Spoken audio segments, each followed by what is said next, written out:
Sex. We wouldn't be here without it. And you know who loved sex?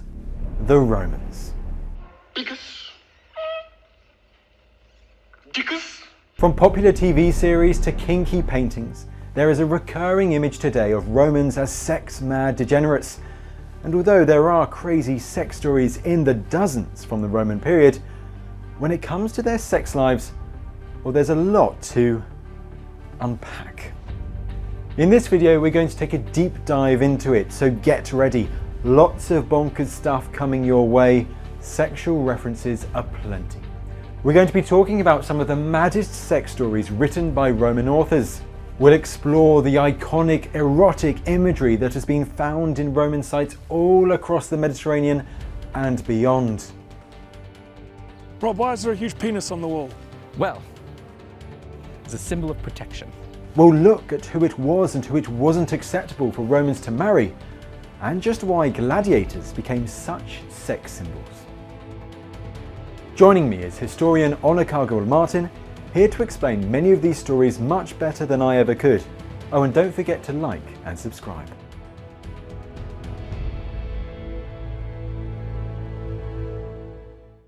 So first off, who were the Romans? Only one of the most extraordinary civilizations of ancient history. From the city of Rome in central Italy, the Romans expanded to control an empire that stretched from the Euphrates River in the Middle East to northern Britain. They also endured for a massive period of time, more than 1,000 years of history. And of course, over those hundreds of years, great changes and developments occurred within this civilization. One of Rome's kind of real strengths as a civilization is its ability to constantly adapt and kind of recreate itself. That's what takes it from this kind of tiny village in the middle of Italy to this empire that spans the entire Mediterranean world. Its economic systems, its legal systems, its kind of social systems changed drastically. And of course, we would expect kind of sexual norms and sexual practice to change alongside that. Frustratingly, it's incredibly difficult to kind of chart precisely what changes are actually occurring. Of course, our source material is very patchy across the period of Roman history, and also because people, I think, are not always particularly willing to be completely open and honest, particularly in kind of written sources, about their sex lives. So, what types of sources do we have for learning about sex in Roman times? Well, there's a big mix. First off, we've got surviving literature. We've got the writings of historians and biographers that are an absolute treasure trove for some crazy sex stories, often associated either with emperors, empresses, statesmen, or statesmen's wives. Then there's the poetry, and it's not all high-end stuff. I think poetry is both extraordinary and an extraordinarily difficult source when we're trying to reconstruct kind of Roman sex lives. We have this incredible source material of Roman love poetry. Poets like Catullus and Ovid, and even the female poet Sulpicia. But when we're working with that poetry, very often it feels like we're getting these kind of very direct insights into Roman relationships and love affairs, that these poets are kind of bearing their hearts to us across millennia of history. But is this the real feelings of the writer, or are they kind of presenting themselves as this ideal of like a Latin kind of lover poet? This was a society where elite men wrote the history and made the rules when it came to what sex was acceptable in their eyes. Alongside this surviving literature, we also have a great range of archaeology, epitomised by a huge wealth of erotic imagery discovered all across the Roman Empire. From the streets of Rome and Pompeii to distant military frontiers, images of sex were everywhere. Now, one image is more repeated than any other. Yep, that's right, it's the penis.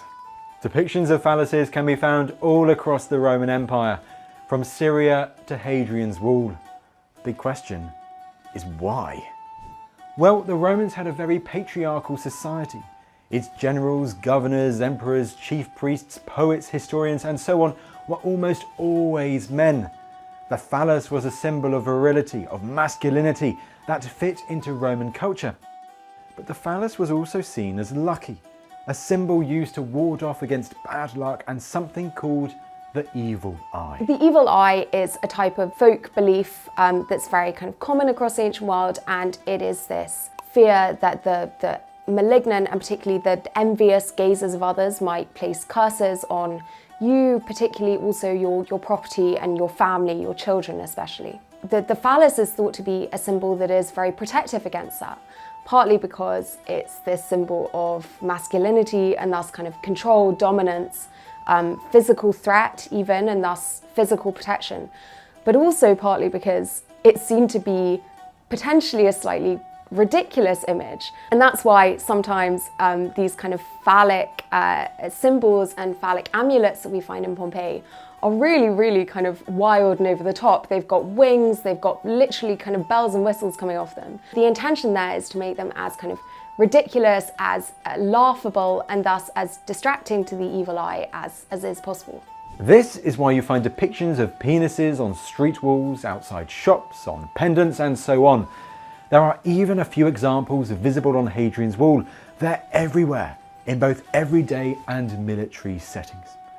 At Pompeii, there's a popular myth that the phalluses on the street walls pointed your way to the brothel. But that's not right. If you follow the phallic carvings around Pompeii today, you just get very lost. This myth emerged as early as the 19th century and is still told to this day. But it's not true. But let's move on from phallus depictions and talk about frescoes. Frescoes were ancient Roman paintings which adorned the walls of many a well-to-do Roman's house, the iconic villas, as well as grand public buildings.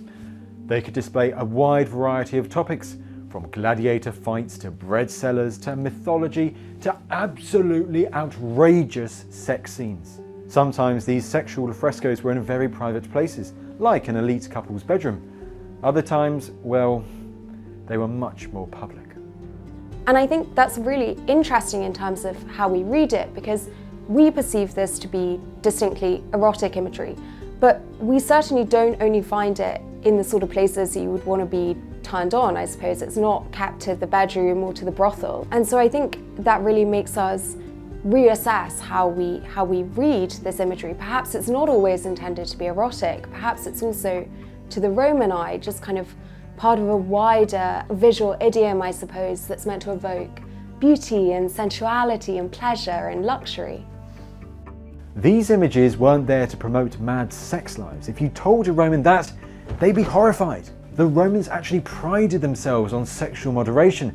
They had an abiding set of moral guidelines called the mos maiorum, the customs of the elders, a largely accepted and unwritten code of conduct. Now, these customs expected the ideal Roman man to demonstrate reasonable moderation and self-control in his sexual behaviour. Ideal Roman women were expected to demonstrate total chastity. And yet, in an attempt to live up to these idolised standards, well, the Romans always seemed in perpetual fear that everything was getting worse and that sexual excess was becoming more and more widespread.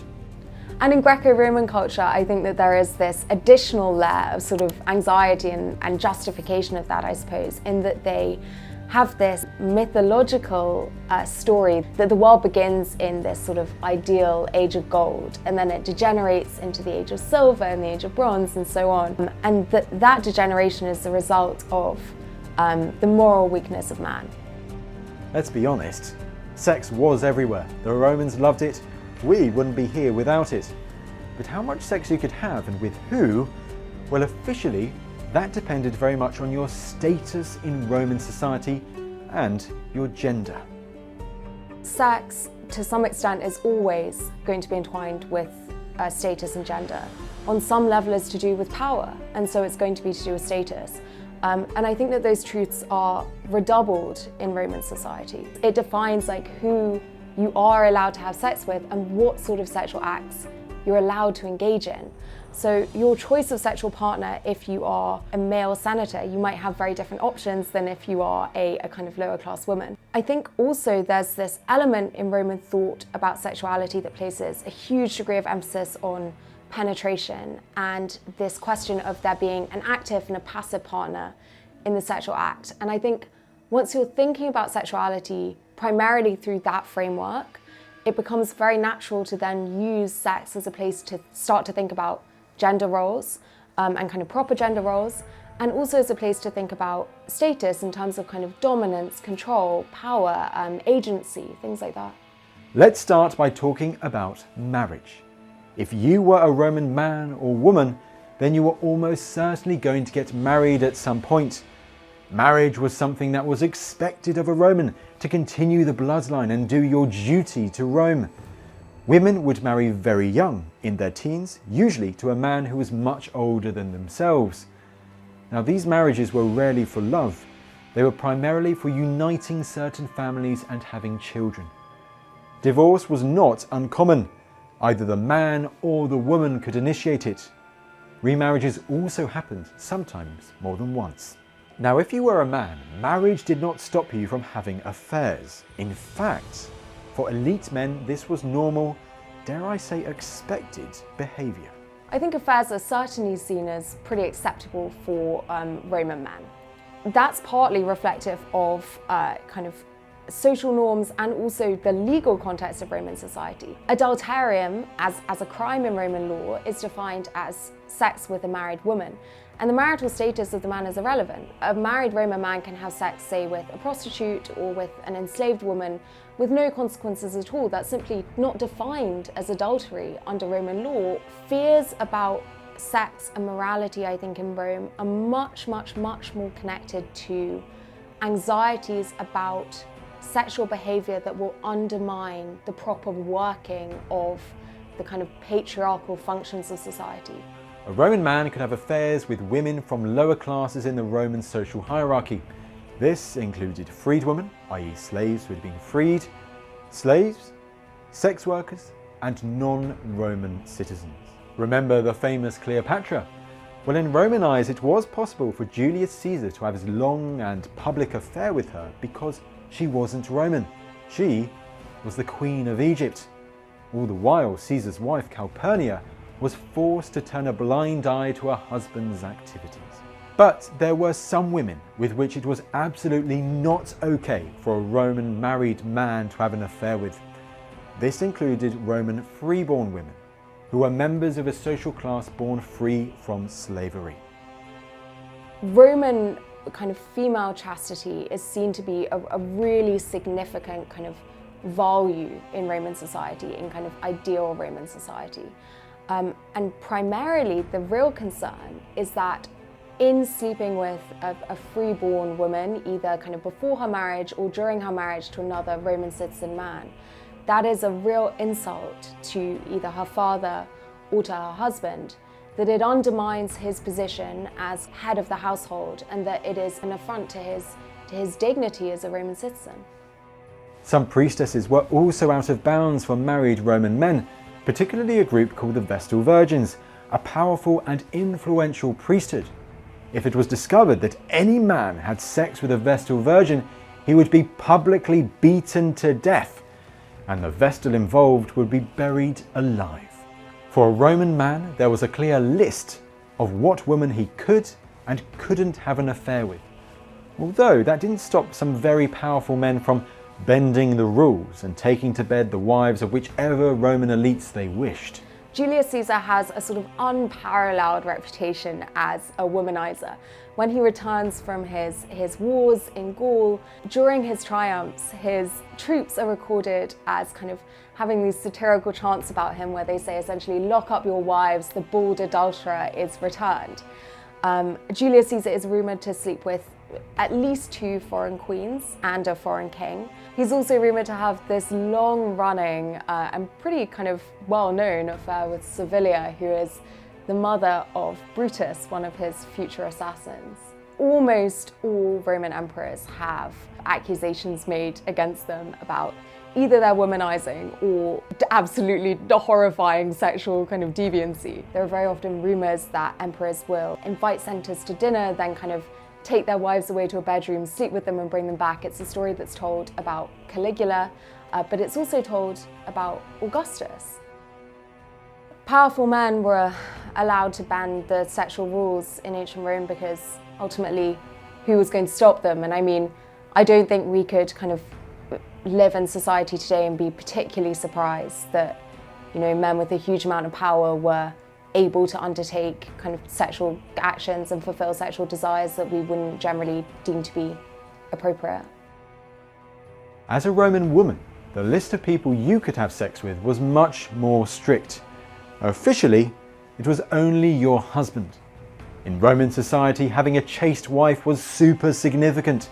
A man's reputation could be seriously damaged if rumours started spreading that his wife was being unfaithful and sleeping with other men. Relatively early in his career, Julius Caesar becomes Pontifex Maximus, which is the highest priesthood in Rome. That also involves a number of duties for his wife, Pompeia. Foremost among those is kind of running the festival of Bona Dea. Bona Dea is this old Italian fertility goddess, and her festival involves a secret, all-night, women-only ritual party. One year, Claudius, who is this notorious Roman politician and playboy, decides that he is going to break into this festival. He's going to do this by dressing as a woman, and he's going to find out what really goes on, and he's also going to try and seduce Caesar's wife. He does this, but unfortunately he's caught, which creates a scandal of really epic proportions. He's put on trial for sacrilege, and although there's no real indication that Caesar's wife has done anything wrong at all, Caesar divorces her anyway. He says it doesn't matter whether she did anything or not, because Caesar's wife must be above suspicion. Women were expected to turn a blind eye to their husband's affairs and remain completely tied to him, submissive. And if it was discovered that she had been sleeping around with other men, well, the potential punishments could be very harsh indeed.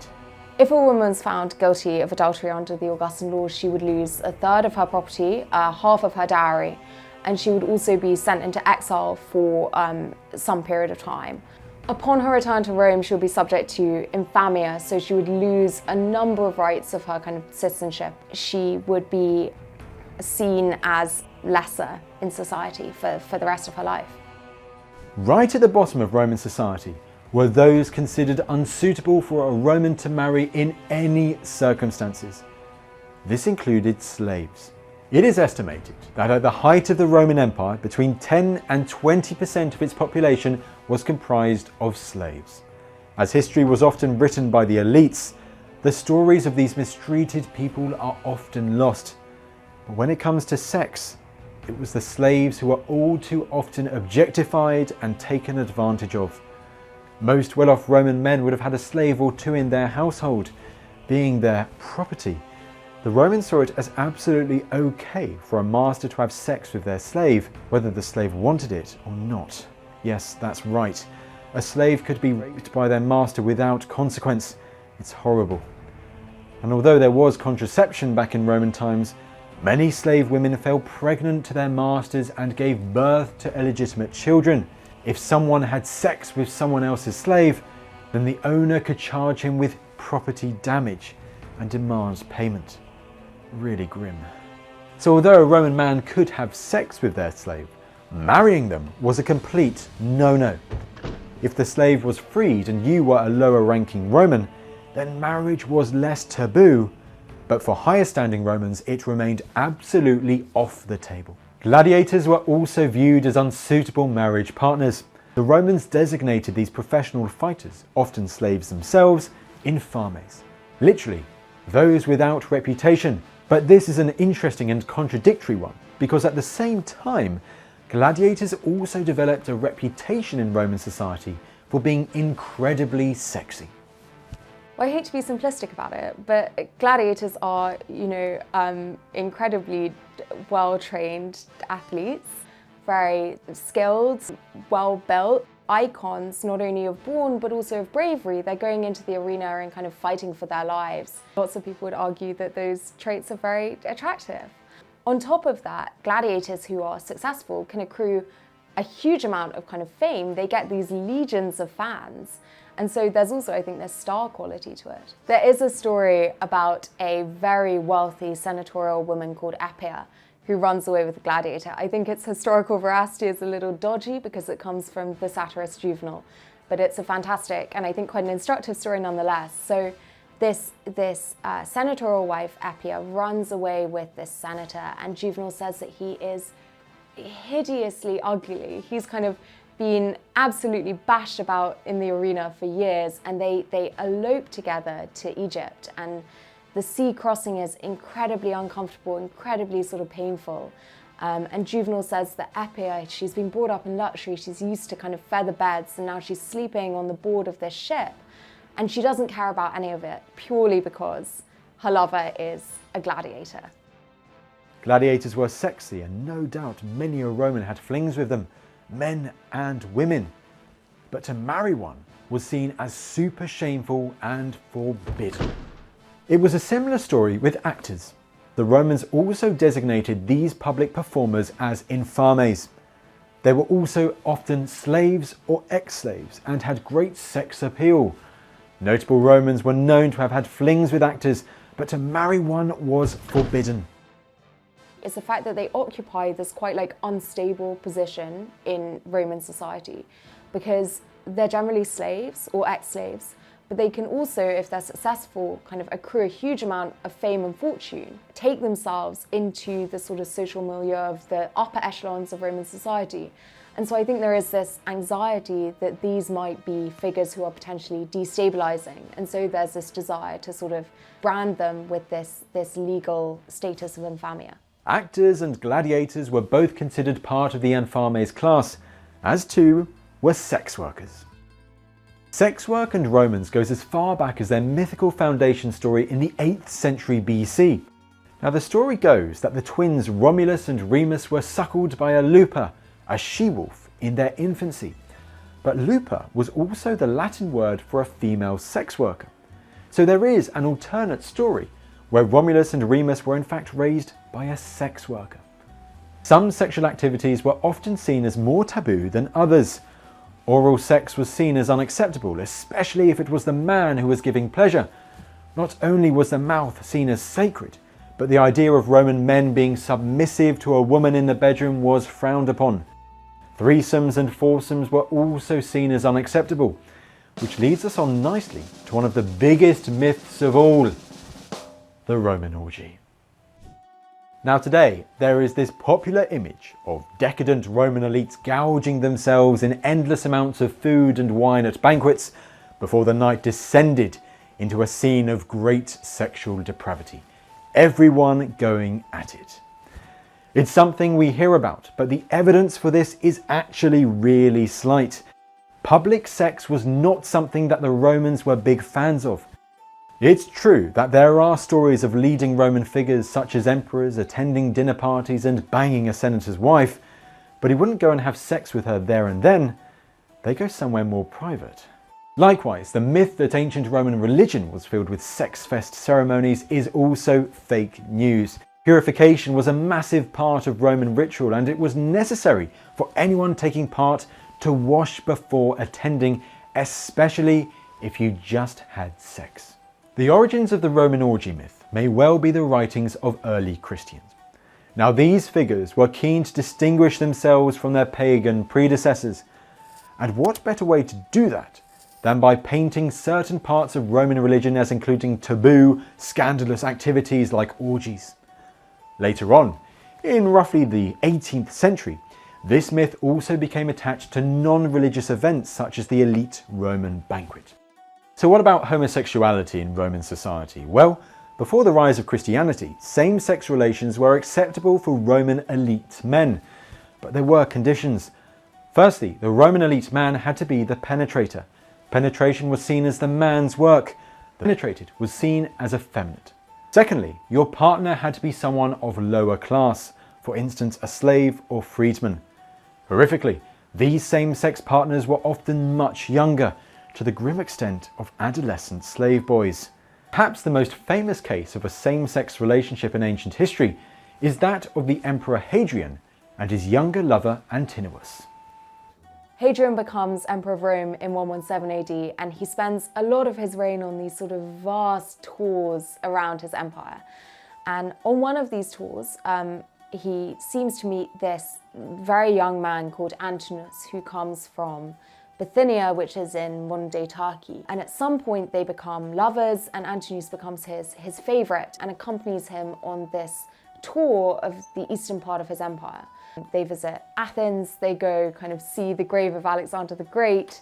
They're really doing kind of lover sightseeing sort of things. They go hunting lions in Libya, and then they embark on this boat trip up the Nile in 130 AD. At one point on this trip, Antinous drowns in somewhat mysterious circumstances, and Hadrian is utterly devastated by this. His contemporaries and kind of commentators really go in for him on the extent to which he displays his grief. They think it's very unmasculine, how kind of open he is about how heartbroken he is. Hadrian founds a city called Antinopolis next to where Antinous drowned.